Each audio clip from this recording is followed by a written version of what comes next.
Welcome to Caseback Watches. My name is Tim, and in this episode I'd like to speak about Cuervo y Sobrinos. And now you may ask, why?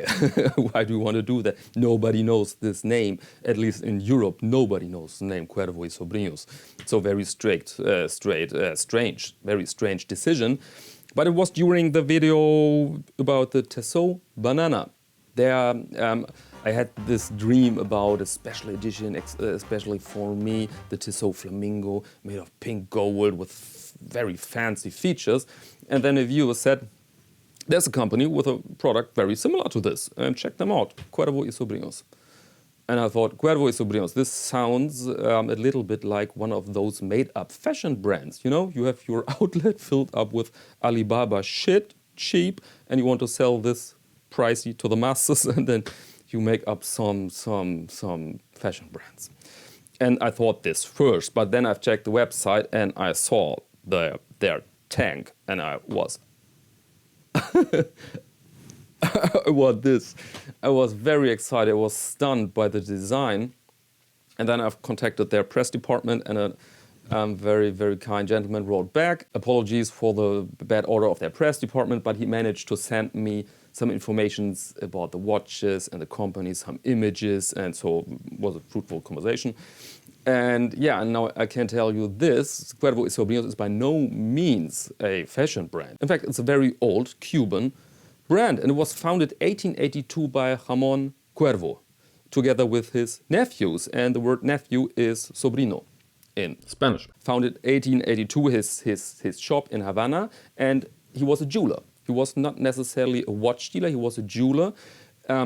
But he imported later on watches from Switzerland to sell them to the celebrities of his days. And then in the later decades, before World War II, Cuervo y Sobrinos was a very, very good name with a very good reputation, and it was a destination for the celebrities of those days. And we're talking about Ernest Hemingway, Albert Einstein, Clark Gable, Churchill. They all visited Cuervo y Sobrinos to buy jewelry and then watches. And the next step was an own watch edition for Cuervo y Sobrinos together with a Swiss manufacturer. And you can see those editions quite sometimes. That jeweler has a very good name, has a cooperation with a Swiss manufacturer, and puts his name under the logo on the dial of the watch. And then this is the jeweler edition of that type of watch. And then finally, in 1930, they founded their own workshop in Switzerland to produce their own watches.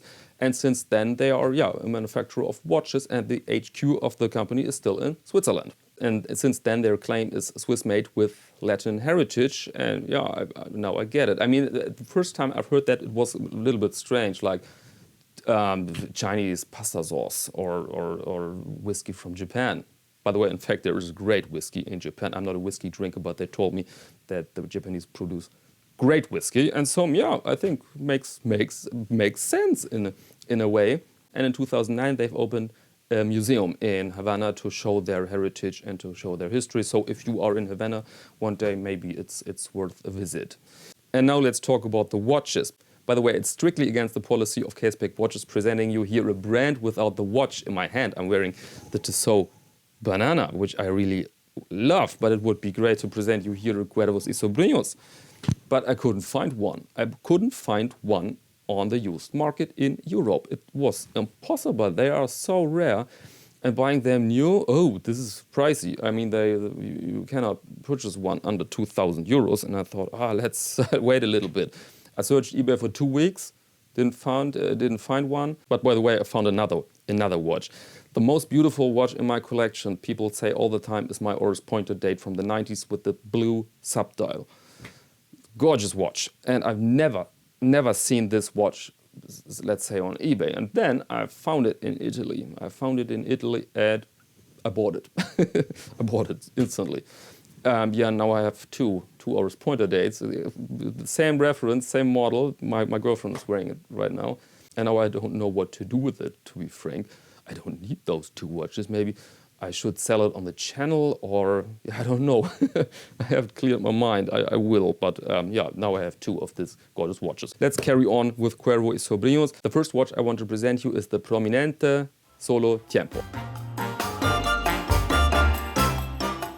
And it's named after a very, very big Cuban cigar. And the thing is massive. This was the watch I've seen first on their website, and I was stunned. I thought, what's going on here? I want that watch. This is really, really insane.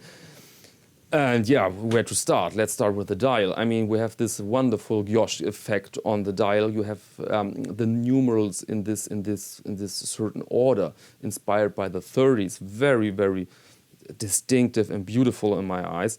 And then I've learned that the little inlay in the middle of the dial is mother of pearl. Yeah, very hard to manufacture, seldom seen on watch dials, but adds something really, really special to that watch. And there are these, I don't know if these are inlays on the hands, very, very beautiful. By the way, the word on the dial is autorecargante. Autorecargante, I think, means in Spain automatic movement. But now let's discuss the case with those wonderful curves. I mean, you have the curved caseback, then you have those curved, how to call it, flanks, the left and the right side of the watch. And of course, this is a design, but it also makes the watch super comfortable on the wrist. I can tell you this from experience, because my Tissot Banana is super comfortable on the wrist, and it's nearly as big as the Prominente Solo Tiempo, because this is 50 millimeters, the Prominente is 52, so a smidgen bigger. So massive, massive, massive watch, but with great comfort on the wrist.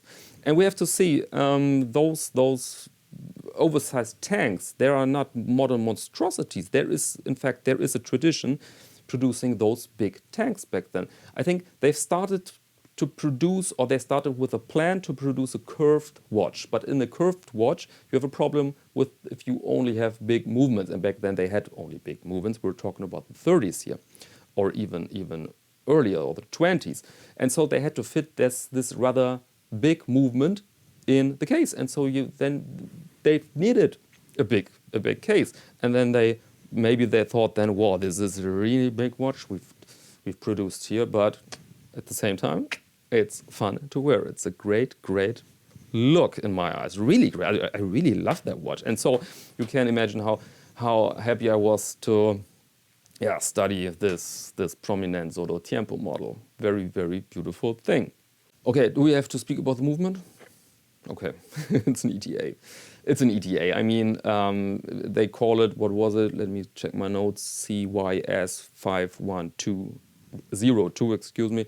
But it's an ETA 2892, basically. A basic movement, but it's reliable, it's robust, it's affordable, it's a good movement, and so never mind. Okay, the second watch is the Historiador 1519 or 1519, which was the founding year of the city of Havana, okay? And they've celebrated in 2019, so this year, they've celebrated 500 years Havana. And yeah, in Cuervo Y Sobrinos, they released a special edition to celebrate this, and there you can find now on this watch some key elements of the history. As you can see the year, of course. You can see the famous key. You find also in the logo, in the flag of Havana, and you find a GMT function. And the GMT function should tell us that there are two cultures in this watch, so to speak. And I mean, this is a little bit marketing, blah, blah, blah, but I can see the point. I can see the point there.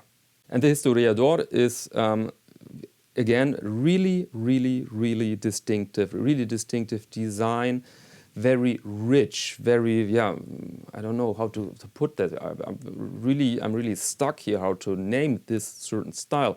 The size, by the way, is 40 millimeters, so it's more contemporary than the Prominente Solo Tiempo. Yeah, but very distinctive, very cool watch. I mean, I'm rambling now. I cannot describe this. I'm missing words here. But I really love to see this watch on the wrist one day in nature. And so, I will definitely carry on, hunt those watches on the used market until I find my Historiador, or even better, the Prominente Solo Tiempo. Okay, that's all about Cuervos y Sobrinos. And dear viewer, thank you again for this wonderful tip. This was really fun to check out that brand and to learn something more about this unknown brand. I think if I could ask the whole town, the entire town here, do you know Cuervos y Sobrinos? No, I don't know. You should. Yeah, and I think we should. Okay, but I think now it's enough. Let's enjoy the sun. We have beautiful weather here, and so I want out now. So thank you very much for your attention, and maybe until next time.